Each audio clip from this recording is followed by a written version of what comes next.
Hello, मेरा नाम है बर्क हेजेस। सबसे ज्यादा बिकने वाली किताब the parable of the pipeline का लेखक।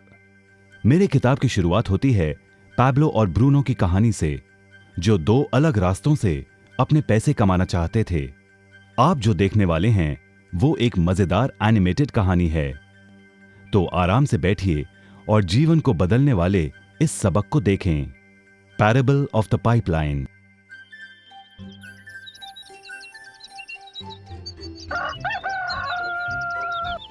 दूर एक सुंदर वादी के पास एक गांव में दो मित्र रहते थे, पैब्लो और ब्रूनो। ये दो नौजवान एक बेहतर जिंदगी का सपना देखते थे।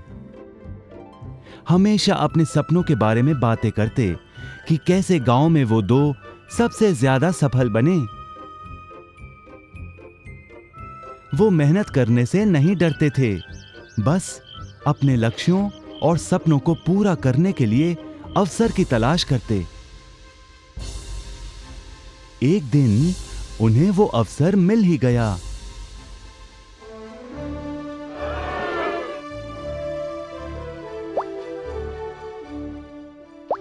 गांव के मुखिया ने उन दोनों को पर्वत के ऊपर स्थित झरने से गांव में पानी लाने का काम सौंप दिया। वो जितना पानी लाएंगे उतने ही पैसे मिलेंगे। ब्रूनो और पैब्लो उत्साह के साथ काम पर लग गए। रोज सुबह से शाम तक वो बाल्टियों में पानी भर कर लाते। वो दोनों बड़ी मेहनत करते थे।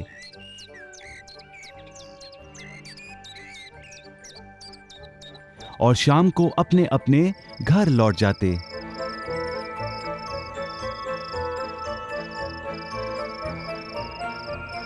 ब्रूनो अपने काम और पैसे दोनों से खुश था। उसे यकीन था कि अपने कमाए पैसों से वो अपना सपना पूरा कर पाएगा। ब्रूनो ने सोचा बड़ी बाल्टियों से वो और भी ज्यादा पानी भर सकेगा।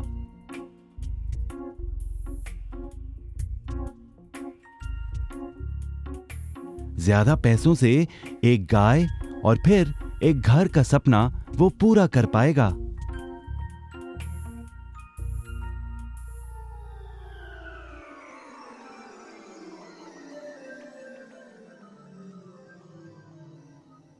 लेकिन पैब्लो खुश नहीं था।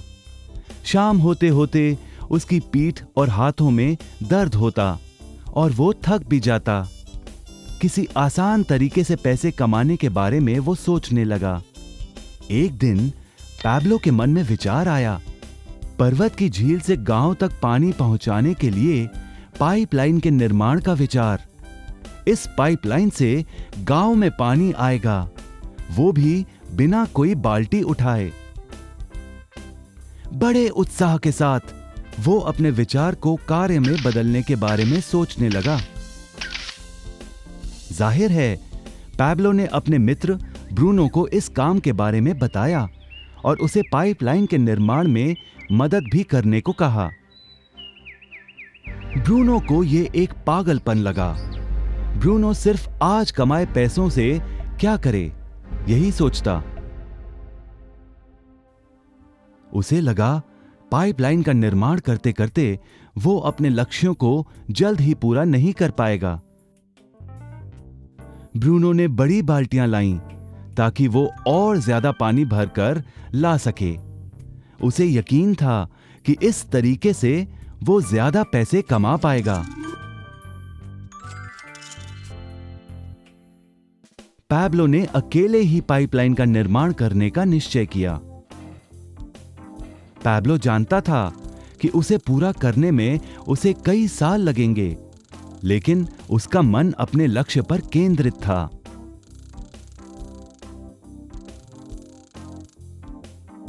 पहले की तरह वो रोज पानी लाता था, लेकिन सप्ताह के अंत में खाली समय में वो जमीन खोदकर पाइपलाइन बनाने लगा। पहले महीने में पैब्लो ज्यादा काम नहीं कर पाया। ब्रूनो और बाकी गांव वाले हंसते और उसका मजाक उड़ाते। वो कहते, हे, वो देखो पैब्लो द पाइपलाइन मैन। इस दौरान ब्रूनो की कमाई दुगनी हुई। उसने गाय खरीदी और एक बड़ा घर भी। उसकी जीवन शैली बदल गई। काम के बाद वो बार में बैठता। अब वो अपनी कमाई पर जीने लगा।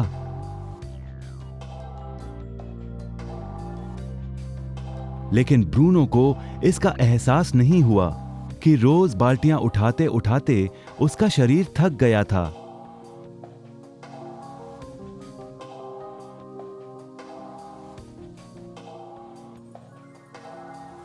चेहरे पर भी थकान दिखाई देती।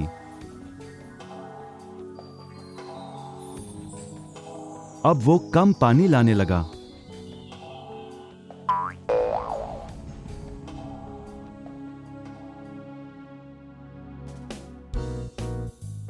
हर महीने पैब्लो काम करता रहा। जल्द ही 1 साल बीत गया, फिर दूसरा साल। आखिरकार पैब्लो ने पाइपलाइन का निर्माण पूरा किया। बाल्टियों की बजाय पैब्लो पाइपलाइन के जरिए गांव तक पानी पहुंचाने लगा। पैब्लो अब काम नहीं करता था, वो आराम करता था। तब भी पानी बहता था। पैब्लो बहुत खुश था। अपने ज्ञान, दृढ़ता और मेहनत पर उसे गर्व था। पाइपलाइन से पानी बहने लगा और उसे पैसे मिलने लगे।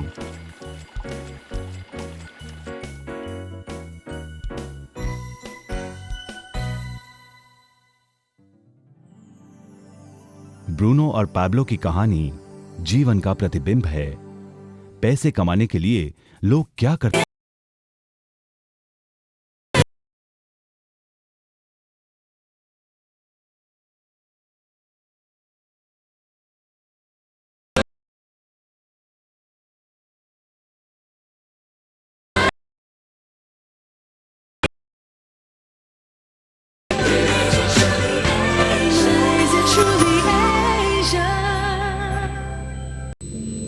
Well, well, well. Good morning, ladies and gentlemen. Welcome to Malaysia. Good morning, ladies and gentlemen. I'd like to welcome all of you to this very, very special place. And I'm sure that you all are set and ready for this morning. Are we ready? Well, she is Ranjani and I'm Nitin Arora. And once again, we would like to welcome all of you to this very special morning. And I'm sure and I'm really excited about one thing, that we all are together here in Malaysia. And you know, Nitin, the fact that one company was able to get over 1,200 people across from India to this beautiful country, tell me, is there another company like that? I don't think so. Let's hear it for RMP. Come on, people. Absolutely real, motivated people. RMP. Yes, ladies and gentlemen. भाई कुछ तो बात है, कुछ नहीं बहुत बात है RMP में। RMP ने इतने सारे लोगों को यहाँ इकट्ठा कर दिया है मलेशिया में। मुझे ऐसा लग नहीं रहा था that I'm in मलेशिया, मुझे ऐसा लग रहा था कि I'm somewhere in India because we have so many people in Malaysia from India. Now, all of them have worked very hard to get here. It's Yes. purely because they've hit some fabulous targets, because they're really motivated people. As you can already see, you're getting them to work hard. And they are, you know, doing exactly what you wish. Yes, they all are achievers, they all are leaders, and they are the people behind the success of RMP. जी हाँ दोस्तों, आप ही वो शक्ति हैं, आप ही वो ताकत हैं, आप ही वो दमदार लोग हैं जिसकी वजह से RMP आज इतना बड़ा है, क्योंकि आप हैं RMP की शक्ति. You all are achievers, you have done it, and that's why you are here in Malaysia. To rock it. So let's kickstart this lovely evening. I think it's about time we did. Yes. So you have just seen a Malaysian performance. How about seeing some people from Russia?